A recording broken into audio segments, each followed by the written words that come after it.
Bank now move to help Greece might have something to do with this guy, Vladimir Putin, meeting with the Prime Minister of Greece, Cyprus. And that telling chat in St. Petersburg, Russia, no less, comes amid raised eyebrows. Like, what is he doing over there? And is he trying to play one against the other? Now, we got a report out of the Kremlin, a spokesperson saying that there was no discussion on financial aid to Greece at this Putin-Cyprus talk. But of course, you worry. And the clear inference is that you have a Greek prime minister says, I have other friends, you know. And it's that other friend, in this case, that worries former Green Beret Captain Ben Collins. And Ben, your big fear is that Vladimir Putin takes full advantage of this crisis and worms his way into Europe, right? Well, I think so, Neil, and I think the Greek prime minister is certainly playing with fire here.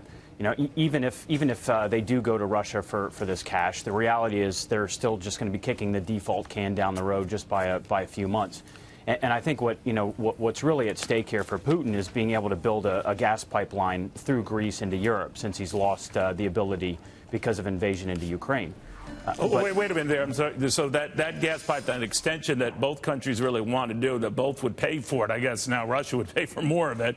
Certainly. That's an instant link the two countries have, and a strong financial one, right?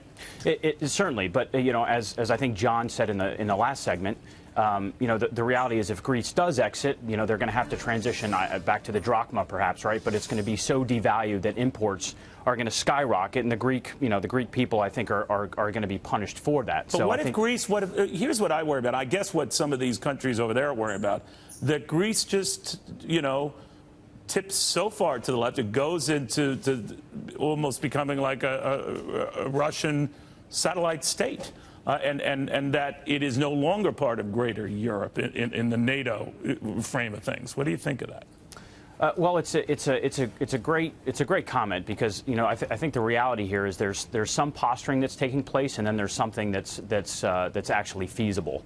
I think at this case the Russians at least have the upper hand. Although look, Russia doesn't have the money. Their currency has fallen because of oil prices already. Good point. So they don't really have the ability to do this. So I think it's a lot of posturing. I think on the one hand, I think the Greeks are embarrassed and feel like we're punishing, or at least the Eurozone are punishing them. And at least Putin, that's kind of been the go-to move since the reform out of the 90s, is to blame everything on the West.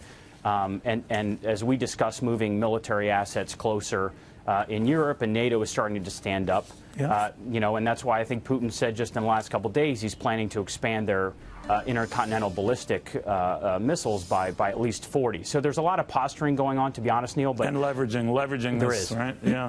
Captain, always good stuff. I appreciate it, my friend. Of course. Thanks, Neil.